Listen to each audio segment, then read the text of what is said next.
காவிரி மேலாண்மை வாரியம் அமைக்க வேண்டும் உள்ளிட்ட பல கோரிக்கைகளை வலியுறுத்தி டெல்லியில் தமிழக விவசாயிகள் மனித சங்கிலி போராட்டத்தில் ஈடுபட்டனர். டெல்லி ஜந்தர் மந்தரில் திரண்ட தமிழக விவசாயிகள் மேகதாதுவில் கர்நாடகா அணை கட்டும் முயற்சியை தடுக்க வேண்டும், காவிரி மேலாண்மை வாரியம் அமைக்க வேண்டும், முல்லைப் பெரியாறு அணை நீர்மட்டத்தை 152 அடியாக உயர்த்த வேண்டும் உள்ளிட்ட கோரிக்கைகளை வலியுறுத்தி மனித சங்கிலி போராட்டம் நடத்தினர்.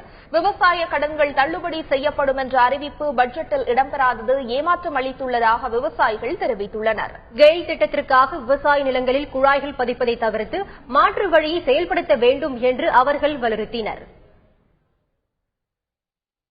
காவிரி மேலாண்மை வாரியம் காவிரி நீர் பங்கீட்டு ஒழுங்காற்றுக்குழு அமைத்து காவிரி தமிழக உரிமையை பாதுகாத்திடவும், ராசிமணல் மேகதாது அணை கட்டுமானப்படியை தடுத்து நிறுத்திடவும், முல்லைப் பெரியாறில் 152 அடி கொள்ளளவை உயர்த்திடவும், மத்திய அரசு தொழில் பாதுகாப்பு பாதுகாப்பு வழங்கி பாதுகாத்திடவும், கடன் முழுவதையும் தள்ளுபடி செய்து விவசாயிகளை தற்கொலையிலிருந்து பாதுகாத்திடவும், கெயில் ONGC நிறுவனங்கள் விளைநிலங்களை அபகரிப்பதை தடுத்து நிறுத்திடவும் இந்த மனித சங்கிலி போராட்டம் நடைபெறுகிறது. பாரதிய ஜனதா கட்சியுடைய தமிழக தலைமை மத்திய அரசுக்கு எடுத்துரைக்க வேண்டும், மத்திய அரசு எங்களுடைய கோரிக்கைக்கு செவிசாய்த்து நிறைவேற்ற வேண்டும் என்று வலியுறுத்தி இந்த மனித சங்கிலி போராட்டம் நடைபெறுகிறது.